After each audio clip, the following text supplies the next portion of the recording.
I've been using a Pinterest scheduling tool called Tailwind for the past year for my Ask Nick Foy Pinterest account.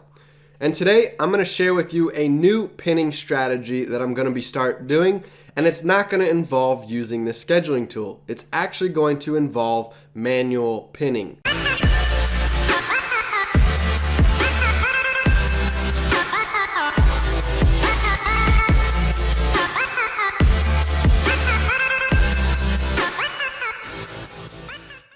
Alright guys, so in a few moments I'm going to be showing you this new advanced pinning strategy on my computer screen. We're going to be diving into the analytics for my Ask Nick Foy account so you can see what's not been working as far as using that scheduling tool on Tailwind. So in the previous video though, I showed you about deleting underperforming pins, and I emptied my schedule so that it no longer is scheduling pins for my Ask Nick Foy account. And I went ahead and deleted my schedules as well for my under 30 wealth and golf brands. Now those brands were also on a scheduler for the past several months, and they've continued to have a high monthly reach above 200,000 monthly viewers. So it's not to say that using a scheduling tool doesn't work. It's just I found that, the Ask Nick Foy brand hasn't been successful using a scheduling tool. My traffic's been stalled. So I'm going to get back to manual pinning, and I found an advanced pinning strategy I'll be teaching you that I think is going to get that traffic growing again. So in order to know if this is what works and what doesn't work, I had to stop my schedule tool so that I only focus on this strategy, and I know if it's actually the result of why my traffic started growing. Because you can obviously understand that if I had my schedule tool going and I tried this strategy, we wouldn't know what was the cause. So when you're a marketer, you've got to kind of dumb things down to just one test at a time rather than having multiple variables. This video is going to be kind of lengthy, so if you don't have the time to watch it right now, you can pause it and come back later. It's an in-depth video, so it's going to be, close to a half hour in length, as you probably already saw on the video screen when you look at how many minutes a video is. Also, at the end, we're going to talk about a Pinterest resource as well as some other resources. So if you want to scroll to the end of the video and check those out as well, they're going to be highly beneficial. And I've linked to some Pinterest resources below in my description, including a couple free checklists you can download. Alright guys, let's get this tutorial started on how to use this new pinning strategy that I'm running case studies on, and we'll be doing update videos to show you how it's going. But in the meantime, you could start implementing it into your business as well and see what kind of results you have, and then come back to this video and share them in the comment feed to let us know what's working for you. So what the strategy is, first off, I want to explain kind of where I came up with it. So one thing I had to do was go back into my analytics into Google here and look back when I started pinning last year in March of 2017 for the first time. You could see that I was getting no traffic that first month. I was just pinning a bunch of pins from my website. So I had a bunch of articles already on my blog. My blog was about a year old at the time. I started it back in 2016. I'd published a ton of content to the blog here. So I had a bunch of content to start pinning on Pinterest. If you're starting a brand new blog, you might only have 5 or 10 articles. That's perfectly fine. But what I did was I went in here and uploaded just a ton of different pins for each of my blog articles. And then finally, about a month later, month and a half, at the end of April, finally started getting some traffic coming through. Had a couple days where the spikes was, going up to 6-7 clicks, which isn't a lot. And then later on in October, we had some big spikes as well. So I've never really got much traffic to my Ask Nick Foy blog. I think we're getting about 100 people per month coming from Pinterest, which isn't a lot, because compared to 2 other websites I have, I'm getting 15,000 and 5,000 visitors per month coming from Pinterest, just in comparison. So that's why the Ask Nick Foy brand, I can tell, is struggling, and I'm trying to figure out, what I've been doing wrong. And what I think was going wrong was I was using a schedule tool like Tailwind for my Ask Nick Foy account. So when I first bought Tailwind, I bought it for the Ask Nick Foy brand because I had so many blog articles, so many different pins I created that I didn't want to pin them all at once. So I uploaded them to a secret board. Then I saved them to my drafts in Tailwind and started scheduling them. So for the next several months, they got pinned out on a scheduling tool like Tailwind here. So if you go under their publisher, they've got this schedule tool where you can save pins to your drafts and schedule them. So that's what I did there. Now with my golf brand, I was actually manually pinning all the time. I was logging into Pinterest, uploading new pins I was creating in Canva and linking them to my blog articles, because again, I had my golf blog for a couple years, since 2014, so that's an older, more established blog, and I was relying mostly on Google and Instagram traffic when I first started it on Pinterest. But that account, I was manually pinning all the time, and it started seeing massive spikes. I think by May and June, which only was a couple months in, I was already getting spikes up to 1,000 people per day. I think even 1,200 or 1,500 was one of my best days I had. And that was only a couple months into using Pinterest for the first time for that golf brand. But that's because I was logging in all the time, manually pinning, and I wasn't over pinning. You know, I think that account had less pins than my Ask Nick Foy account. So when I got tons of repins versus pins, my ratio was a lot better, because Pinterest looks at your repins versus pins on your account.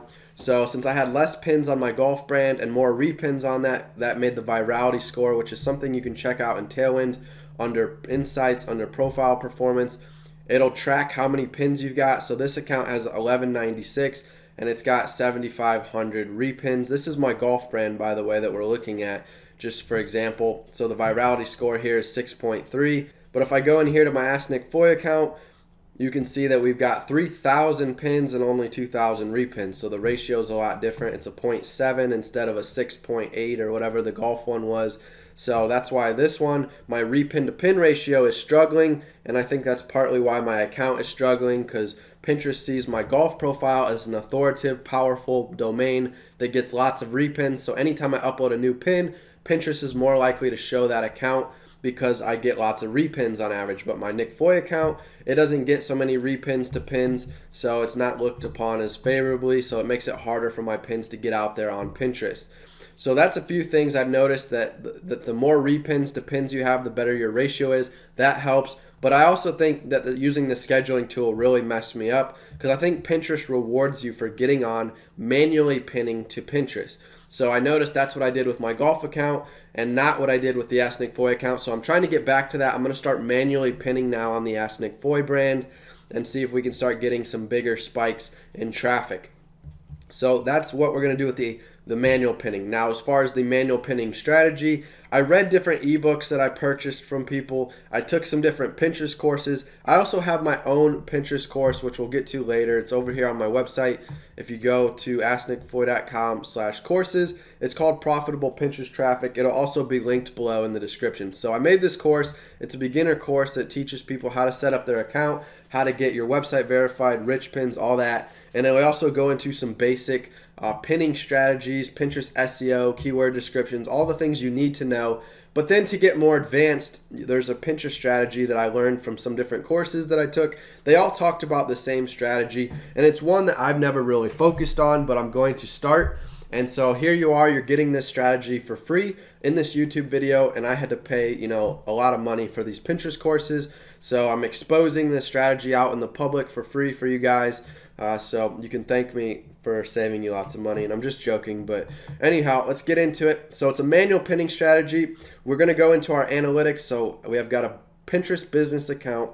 It's free to convert to a business account. I verify my website. So now I've got the website tab showing up here, and I can click on it and it'll show me analytics for my domain, asknickfoy.com. So impressions, saves, clicks. We don't really care about impressions. We care about people actually repinning or clicking on our pins and going to our website. So the whole point is to get lots of traffic. So let's go on to the click tab. So we can see we're getting 3 clicks on average per day. Again, that's about 90 to 100 website visitors a month coming from Pinterest. That's not a lot at all compared to my website that's getting 15,000 monthly clicks right now. And I've got other websites, again, that are getting thousands as well. But as far as case studies go, we're tracking the one that's got 15,000, the one that's got 5,000, and then we've got this one that's got 100. So we can scroll down here and see our most clicked pins in the last 30 days. And we can see there's a bunch of different pins that have been clicked at least once if we scroll down here. And then we've got the ones at the top here that have gotten the most clicks. They've gotten 6 clicks. Now that's not a lot for the last 30 days, but these are technically considered our best performing pins. So we've got to respect them, that these are the ones that are doing the best on Pinterest, getting the most impressions. They're getting decent saves, decent clicks. So these are our best pins in the last 30 days. I also use Google Analytics. So if you go under acquisition and then you come here to referrals, and we click on referrals. It'll show you that I've got Pinterest, Facebook, Instagram, different websites referring me traffic. I clicked on Pinterest, so that's where it says source here, pinterest.com, and we can see all these different clicks that have come to my website over the past year from Pinterest. We could scroll down here and see which pins have done the best all time. So the first one's just a home feed. So I think this is the Pinterest.com when people are out here on the home feed and they see one of your pins and they click on it. That's, where those are coming from. So we can ignore that one. You can't really do anything with it. Now these are individual links to individual pins. The same as when I'm in here in my Pinterest analytics, I can click on this individual pin. It'll open up the URL in a new tab. So you can see the URL up here with this code, and it ends in 2986. So if I come in here, we can see number one pin that's doing the best, 2986, 2986. It's got the slash mark here and not the slash mark here. It's still the same pin. You know how Google looks at websites depending on whether it's got the slash or not. It kind of sucks, but it creates two different copies. So really it's the same pin. We can combine these numbers together. So it's gotten 64 clicks in the past year. And we can also see in here it's gotten 6 clicks in the past 30 days. So that's our best performing pin. We've confirmed it in our Google Analytics.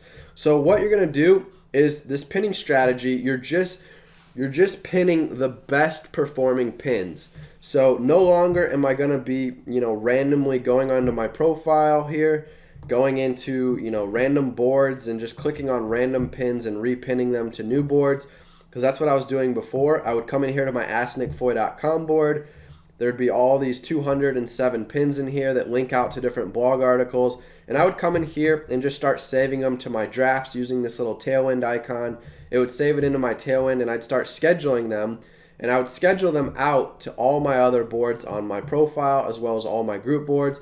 But again, these are just like random pins that aren't necessarily doing well. They've gotten 0 clicks, 0 views, as you can see here. These ones have gotten 2 engagements, but a lot of these have got 0 or very few engagements. Whereas this pin in here has gotten 60 some engagements on it, and it seems to be the best performing pin on my account. So really what I should have done is come into my Google Analytics, clicked on this link to open it up in a new tab. It'll pull that pin open for you, and we can analyze the source. So here I come, scroll down, I can see who pinned it. So Tech Toucan pinned it to his board, Blogging for Beginners, Blogging 101. So you can see a random consumer found my pin on Pinterest, pinned it to his board. Now his board might have been a powerful board in the eyes of Pinterest, and so Pinterest decided that this pin is now important and decided to start showing it across Pinterest's search feed, and that's what's getting it the most clicks, the most impressions, the most shares, things like that, compared to another copy, because there's multiple copies of this pin out there. I pinned the original copy to my board, and then this is his copy that he pinned to his board, and his copy seems to be doing better than my original copy that I pinned to my board. So that's where now what I would want to do is come in here and click save. I want to save his copy since his copy is the most successful one that we just confirmed in our Google Analytics. So we might find what board it's relevant to. So if I'm pinning to group boards, for example, blogging and making money, let's go ahead and pin it to this group board since this has to do with blogging and making money. It's about selling online courses. So we'll pin it to that group board.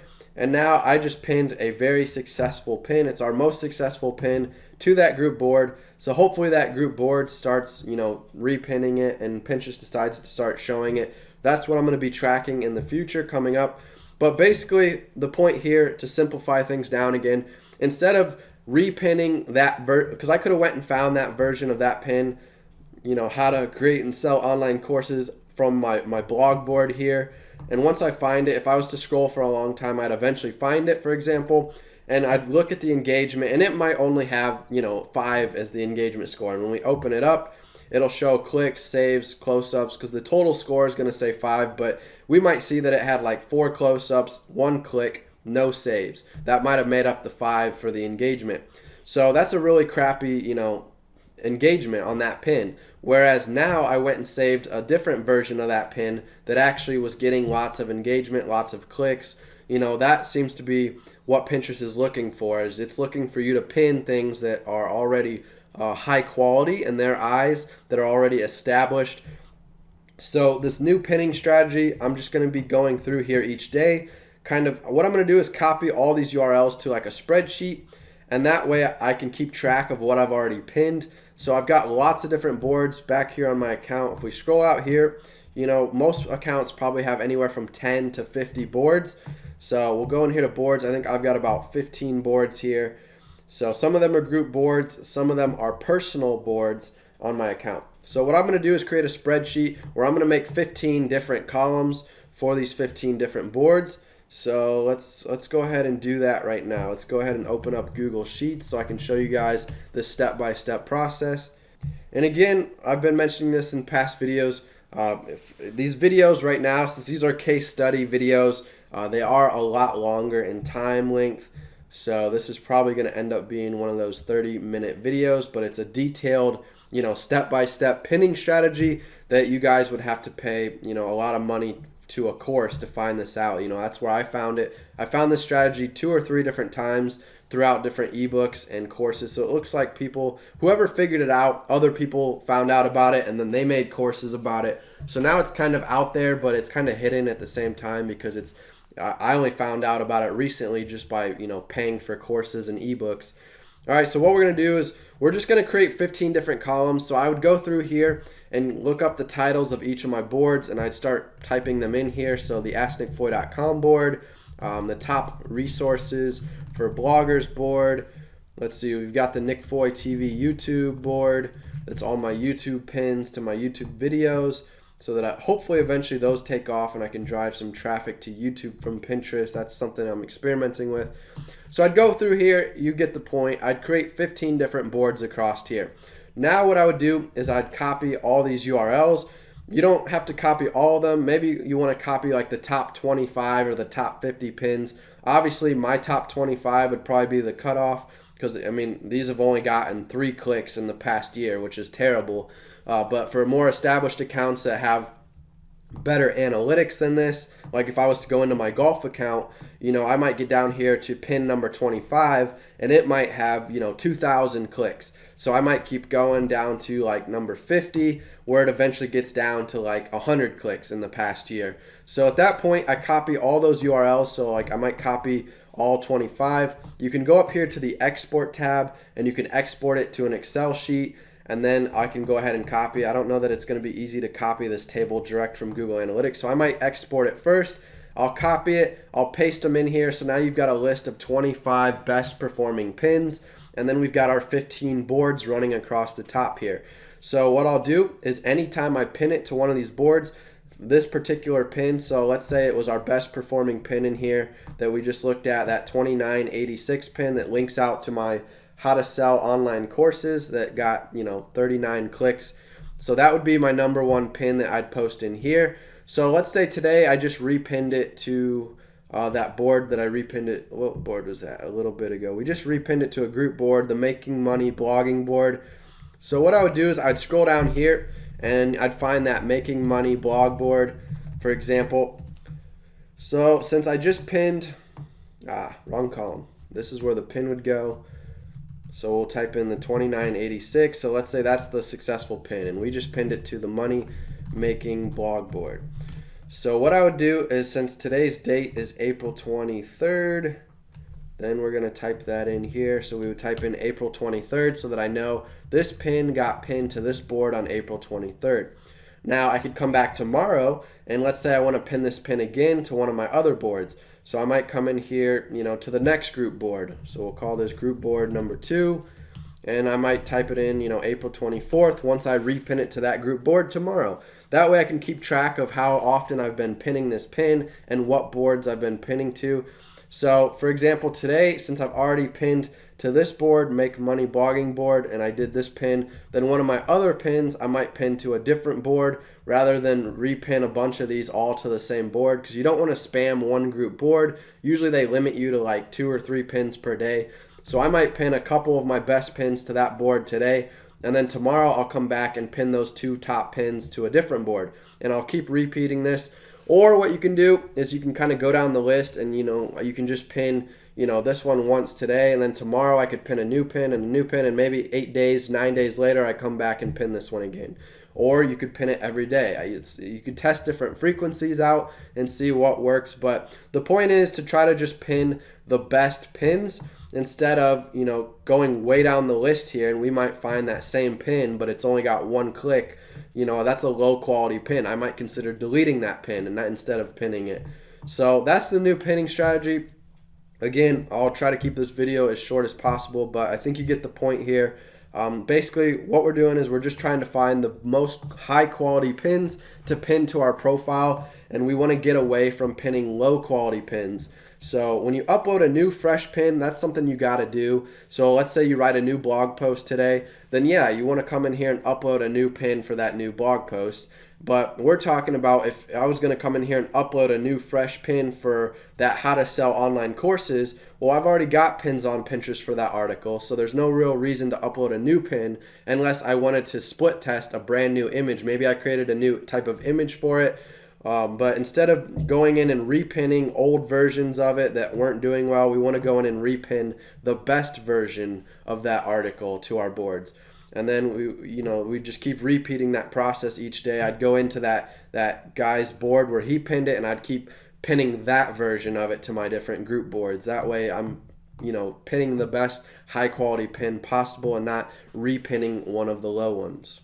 All right, so I think I've drilled it home enough. I think you get the point of it. So again, you're going to need to hook up Google Analytics and come under referrals to find your Pinterest pins that are performing best, getting you the most clicks back to your website. Make a spreadsheet with your boards and your pins. That way you can keep track of what days you've pinned each of your pins and to what board you pinned it to. That way you're not repinning the same pin all the time to the same board. So again, like this pin, since I pinned it today to this board, I might wait a month before I repin it again to that same board. So this spreadsheet I might make, for this month, and then next month I might create a new fresh spreadsheet. That way once a month I can pin all of these pins to like one individual board. That way I'm not repinning them multiple times to the same board in the same month. That way I can kind of space them out a little bit.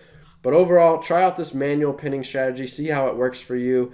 I've heard that manual pinning is the way to go, and I think it's the truth, because when I look back at my golf brand, I used to manually pin to it and it's had the most success, but when I did scheduling for the Nick Foy brand, that seems to have caused me to not reach as many people through a scheduler. So I'm getting back to manual pinning, and it's not just manual pinning, it's a specific type of manual pinning where I'm repinning the most high quality pins to my account. So thanks again for watching this video. We're going to dive into my course real quick. You can go ahead and click out if you don't want to hear about it. But I've got these different courses. If you go to asknickfoy.com/courses, step 1, how to create a professional website in 7 days. I take you through my free e-course. You can just click this link here. It'll open up the opt-in page.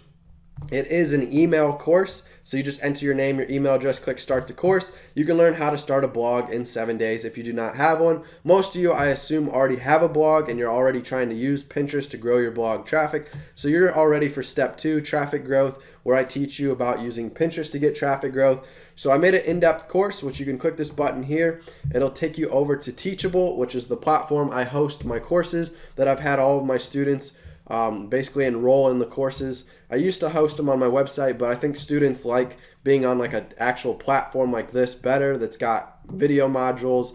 The layout of everything is a lot nicer inside your student dashboard. So you can scroll down here and check out what you're going to be learning in this course. You could read the sales page, but we've got the actual class curriculum. So you can see module by module what videos fall under each module. So we've got these different PDF bonuses, the viral pin checklist, how I designed different pins that went viral on my golf brand, where I was getting 1,000 to 2,000 visitors, within a couple days time after uploading these pins. So the viral pin checklist, it'll teach you about how to design your pins in Canva. The traffic boost cheat sheet, different strategies. We've got the SEO videos down here. I think that's part of this cheat sheet right here. It teaches you how to optimize your board titles, your board descriptions, your pin descriptions, your image descriptions when you upload images to Pinterest, things like that. So it's a little cheat sheet. We've got a beginner success checklist telling you the do's and don'ts of Pinterest. We've got a sales funnel cheat sheet if you're trying to make money using Pinterest and you want to drive traffic to a sales funnel.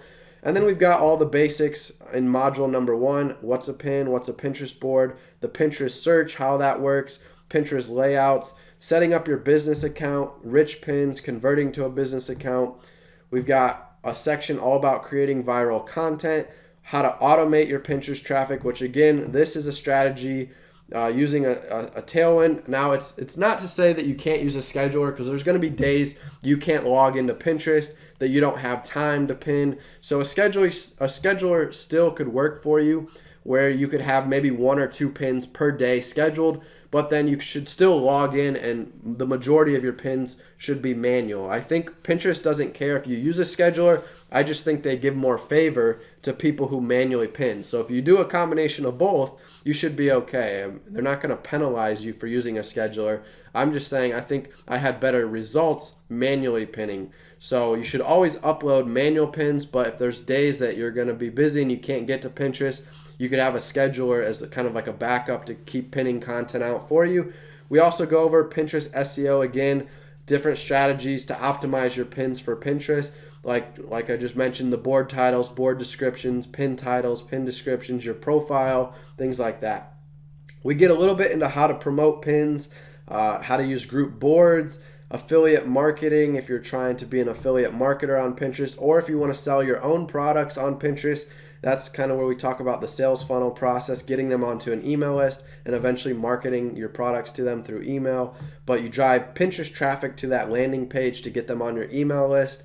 And we go over analytics and tracking your stats. So again, we've got Pinterest analytics, we've got Tailwind analytics inside of Tailwind. That's one reason why I pay for an annual subscription to Tailwind, to get access to all these analytics in here. We've got our Google analytics we can look at. So different ways you can use analytics. I also use Clicky to look at analytics as well. So I'm looking at analytics 4 different platforms. That way I get a lot of different data, a lot of different information, because each platform is kind of limited. But when you use all these together, you get lots of information and knowledge that helps you kind of get a better idea of what your account's doing. So you can check this out. Again, I went through it in pretty in-depth explanation here. And then again, we've got other courses as well. If you want to learn how to grow your email list, like driving Pinterest traffic to an opt-in page, you can take this email course. It'll show you how to set up a newsletter, an autoresponder, opt-in forms, things like that. And lastly, if you want to sell products, especially if you want to sell them on Pinterest, you can learn how to create courses. I show you how to use Teachable in this course, because Teachable is the one that I use to sell my courses. If you go here to my courses, it'll take you out to the home page, and you can see a big list of all these courses I'm selling right now on Teachable. So Teachable is a great platform for selling courses. You'll learn how to come up with an idea, how to plan out your course, how to record your content, how to basically market it, set up a sales funnel, all that stuff inside of this course. So that's it for this video. We've walked you through my new Pinterest strategy, manual pinning, advanced pins that have already proven they've been successful on Pinterest, deleting low quality pins from your account, and then we covered some of the different analytics tools you need to be using, as well as some courses you could check out if you're someone who likes to learn via courses. Thanks again for tuning into this episode. I'm going to keep rolling out these episodes with new topics, new experiments. Tomorrow, or the next episode, I should say, that's coming out within the next few days, it's going to be an interesting question that I pose to you. It's an interesting experiment, so stay tuned for that. Make sure you're subscribed to the channel and you've got notifications turned on, and I'll see you guys in the next video lesson.